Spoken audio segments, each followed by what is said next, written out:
In the American criminal justice system, the outcome of murder trials can be highly unpredictable. Cases that appear clear-cut, with substantial evidence pointing towards a definite verdict, can be complex and nuanced, such as the trial involving Quaneesha Johnson. The verdict in such situations depends on various factors, including how the jury perceives the case, the persuasiveness of the defense and prosecution, the reliability of witnesses, and the emotional impact of the evidence. These elements make the trials riveting to the public, with the final decision often hanging in the balance until the end. On November 27, 2022, Quaneesha Johnson ended a man's life, citing self-defense as her motive amidst fears for her safety. However, a deeper investigation into the case reveals legitimate questions. Was her action a necessary act of self-defense, or a case of a woman who snapped and took the law into her own hands? Let's dive in.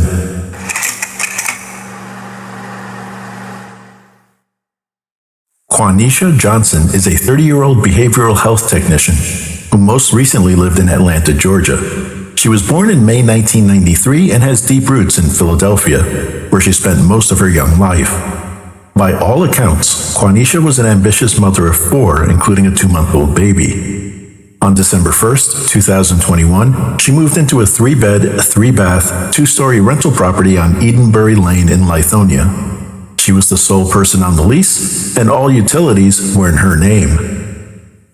30 days before the incident we'll discuss in this video, Quaneesha allowed her former romantic partner, DeMonte Smith, to move into her home. According to Quaneesha's testimony, the 29-year-old DeMonte had been going through a rough patch legally and financially and had nowhere else to go. Father to 3 kids of his own, he had recently been released from prison on a felony charge. According to some published reports, DeMonte is the biological father of Quaneesha's infant son, but as you will find later, this becomes an open question. Nevertheless, things quickly went in the wrong direction for the couple, as they often bickered. Quaneesha publicly shared that during disagreements, DeMonte frequently threatened to cause her physical harm. His threats became a reality during the week of November 6th, when, during a heated verbal altercation, he caught Quaneesha off guard, grabbed her, and forcefully slammed her to the ground. This incident profoundly impacted the independent, strong-willed mother of 4.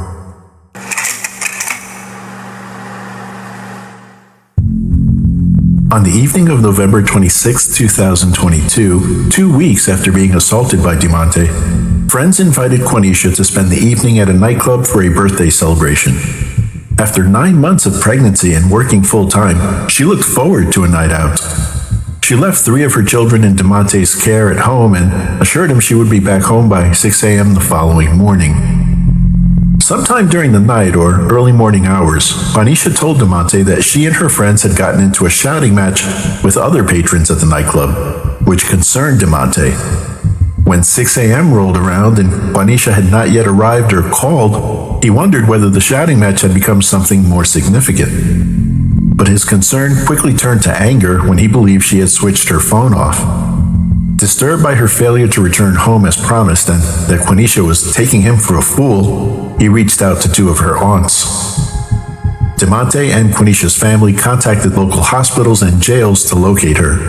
On or about 9 a.m., Quaneesha reactivated her phone and found several messages from DeMonte waiting for her, including threatening text messages such as, "When you get home, I'm going to beat your ass on Crip," declaring that he would physically assault Quaneesha upon her return home, guaranteed.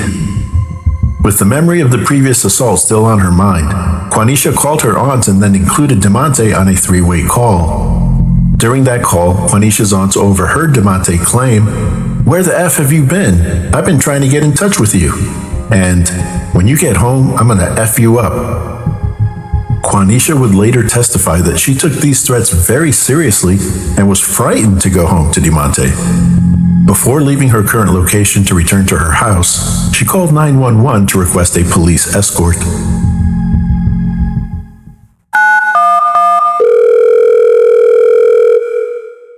One of the ones is the emergency. The other one is immediately. Okay, what's going on at the location? Out in Okay, so my boyfriend he put into the house. I don't know if someone there. It is, yes. I mean, how long until you arrive at the location? Like 9 minutes. You said where? 9 minutes? 9 minutes. What kind of car are you in? Color name? I don't know if my dad ran together. Okay, what's your name? Quaneesha Johnson. And what do you need to escort for? Are you just trying to get out of the long man's or? Yeah, I live there. That was the money. I just see him. He's different. So I just want to tell people about that would be Okay, so what is he like? he's licensed, he is Janet. There's a set on state. We can do follow the board. Okay. Well, try to get somebody out there. You said you're about 9 minutes? Yeah. Okay. All right, I'll go ahead and put it down. No problem. I'll put somebody in there for you. 2 additional 911 calls and nearly 2 hours later, Quaneesha finally arrived and 2 deputies were present to meet her outside her home. As the officers questioned Quaneesha, she told them she was worried that DeMonte might become violent because she was out late and didn't immediately return his calls. In later testimony, she said she didn't tell officers about DeMonte's criminal past or show them the text messages because they didn't ask. Shortly after that, DeMonte came out of the house carrying the 2-month-old baby, dressed only in diapers. The sight of her son shirtless in the 60-degree weather, considered cool for a region used to warmer temperatures, infuriated Quaneesha. This led to a heated exchange in front of the deputies. Both Quaneesha and the deputies insisted that he hand over the child. However, DeMonte's refusal prompted Quaneesha to escalate the situation by yelling, "That's not even your baby. You're not even on the birth certificate. I'm going to disappear again for 3 hours. What are you going to do then?" The officers noted in their reports that, of the 2, Quaneesha was particularly aggressive towards them. The deputies instructed the couple to go inside the house and cool off. DeMonte returned to the house first, but before Quaneesha went inside, she was captured on body cam audio in an ominous exchange with the deputies. You need anything else? Get down and get my extra tonight. So when I shoot him for self-defense, then what? Because I'm like this. So if I shoot him in my residency, because he's in here trying to steal me for the second time, then what? I'll help him. You hear this, right? You heard what he just said? I'm going to ask you tonight. So when I shoot him and I get all the cops and get that down, I can't. What's going on? I can't. I'm just showing you. You better really be able to articulate that. Following this exchange, Quaneesha entered the home and the deputies positioned their patrol vehicles nearby. They intended to wait a few minutes before seeing what happened next. Suddenly, Quaneesha returned outside, retrieved a gun and a tire iron from her truck, and returned to the house. Moments later, chaos ensued. DeMonte is captured on doorbell surveillance, exiting the house and stumbling towards the deputies. He told one officer, "She hit me with the metal thing first, bro, and then she shot me. Hurry up before I die." DeMonte then fell to the floor. An ambulance transported him to Emory-Hillendale Medical Center, where he succumbed to his wounds. Minutes after the shooting occurred, an Uber arrived at the house on Edenberry Lane. This ride, arranged by a friend upon DeMonte's request, was meant to help him leave the scene. According to a press release by the DeKalb County District Attorney, Quaneesha struck DeMonte in the head with a tire iron before shooting him once in the chest. Right after the shot, Quaneesha repeatedly said "bye" to DeMonte as he struggled to leave the house. Officers immediately took Quaneesha into custody and booked her into the DeKalb County Jail. She remained there without bond until her trial on multiple charges, including murder.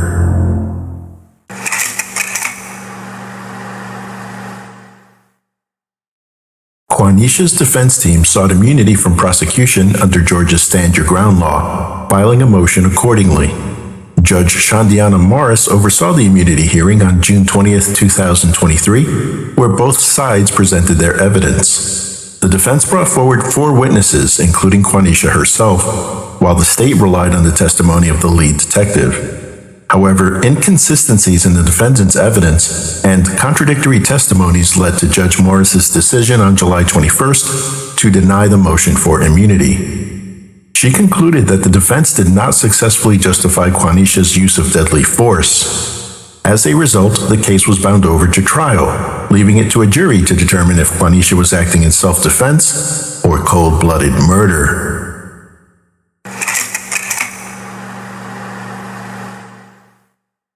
Opening arguments in the case of the State of Georgia versus Quaneesha Johnson were heard on August 22nd, 2023.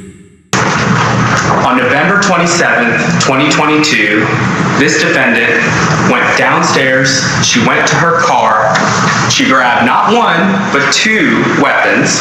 She grabbed a metal tire rod and a firearm, put the firearm in her pocket. She went upstairs, but before she went upstairs, she told her 7-year-old to call 911. And before she went upstairs, she told her 7-year-old to let the police know that DeMonte hit her. The 911 call is placed, and in the background, you can hear the defendant go upstairs. She hits DeMonte with a metal pipe, and then she shoots him. And while he's screaming in pain, she says, "Bye. Bye." And then a full 30 seconds goes by, and she runs downstairs, and she says, on the 911 call, tell them he just hit me. And what does the 7-year-old do? And you all will get to hear that 911 call in a few moments. That 7-year-old repeats what their mom says. So let's talk about the parties that were in the house on that day. We have the defendant,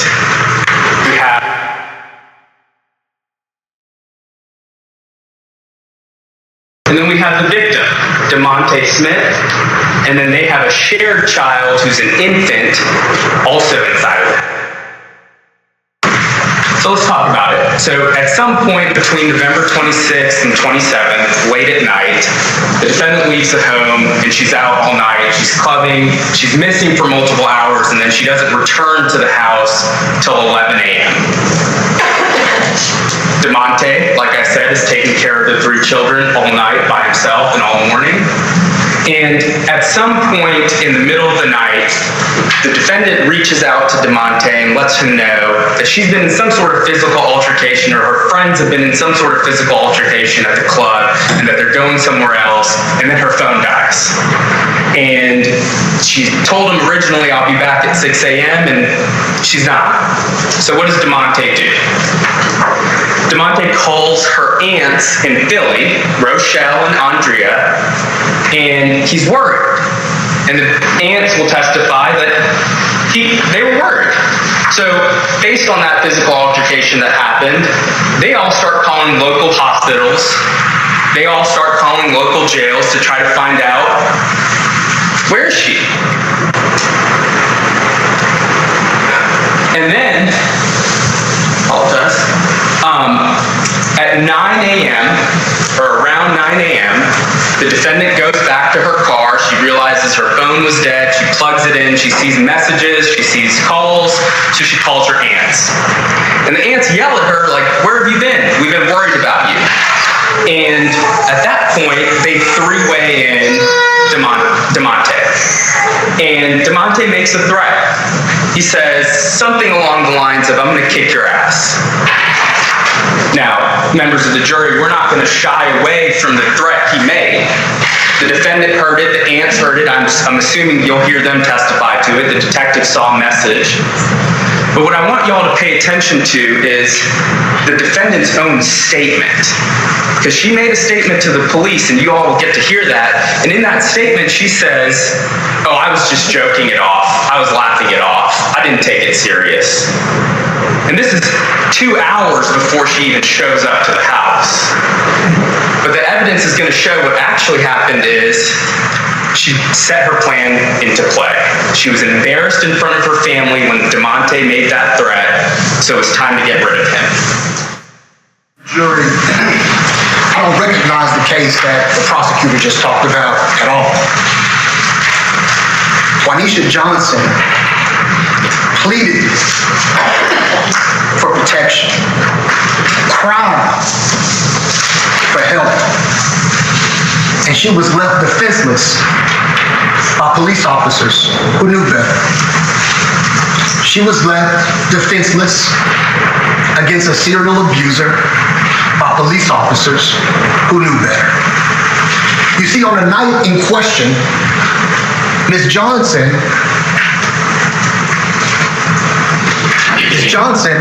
had just come through her 4th pregnancy. She was 2 months postpartum and finally was going to get a night out for her friend's birthday. A night well deserved after caring through maternity leave 8 weeks for her 2-month-old. She was going to get a night out just to celebrate a friend's birthday. She left about 11 o'clock that night or so, went out to celebrate a friend's birthday, went to a couple of after party spots. Her friend got into a disagreement at one of those spots. She let DeMonte know about the disagreement, dropped him her location so she would know where he was at, and went to another spot so he would know, and dropped him her location so he would know where she was at. You will hear that my client has 2 phones. One because she owns a business, and one is her personal phone. So my client leaves her business phone in the car, takes her personal phone inside with the location dropped. While she's inside hanging out with her friends, her phone dies. When she comes back out of the place ready to go home, she plugs her phone up, and as the charge makes its way up, gets a call from her aunt, Miss Rochelle Newell.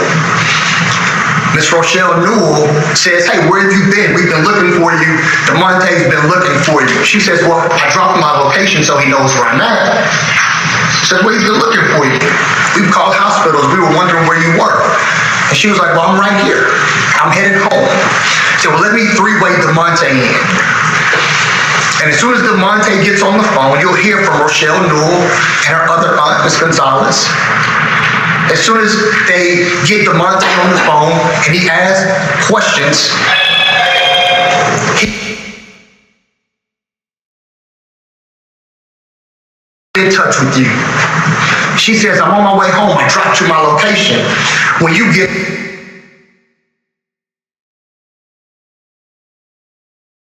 Corroborate that. They were on the phone listening. She also looks at her text messages that DeMonte had been sending her when her phone was dead.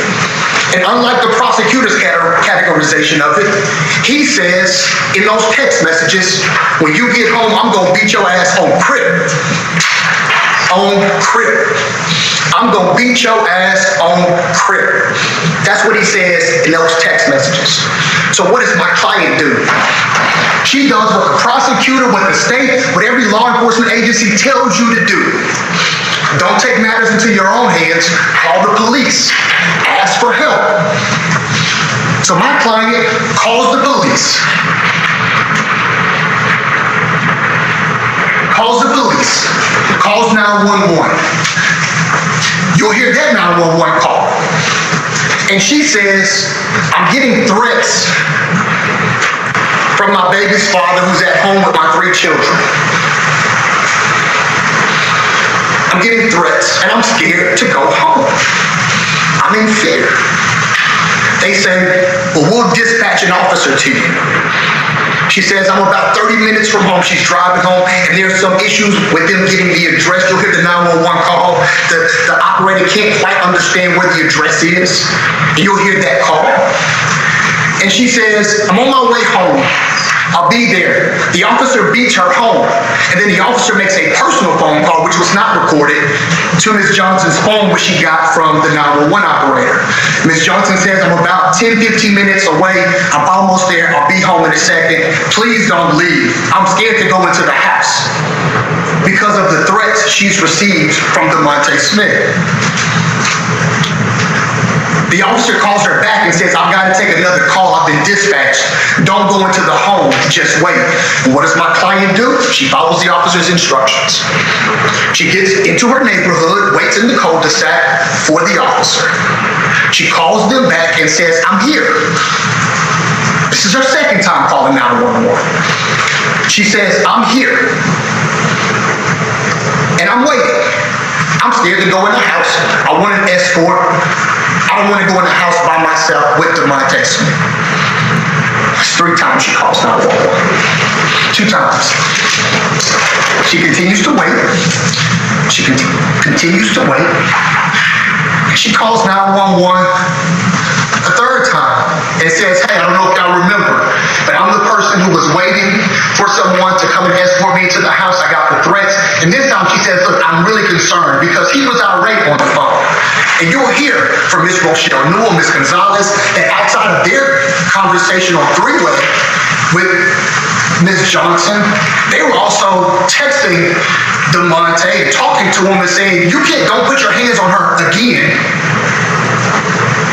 You can't do that again. We're not going to go for that again. You see, because they took the threat seriously. So she waits. And then she does a 4th thing. She triggers the alarm in the house so that her alarm company will call her. And when her alarm company calls her, she says, please dispatch a police officer. I do not want to go into the house with DeMonte. He's in there with my 3 children. I don't want to go into the house with him. He's been threatening me and I'm scared. It's her 4th time trying to get in touch with police. She waits. She waits. No one comes. Still doesn't go into the house. Here's why that's important.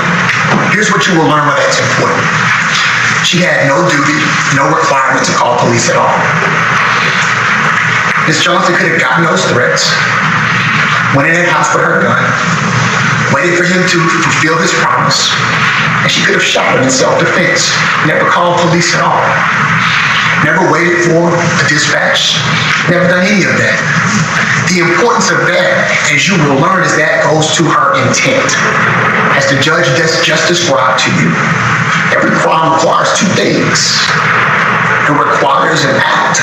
It requires an intent in your state of mind. She had no duty under Georgia law, no obligation, no requirement to wait for any police officers, but she did. And when they didn't come, you know what Ms. Johnson does?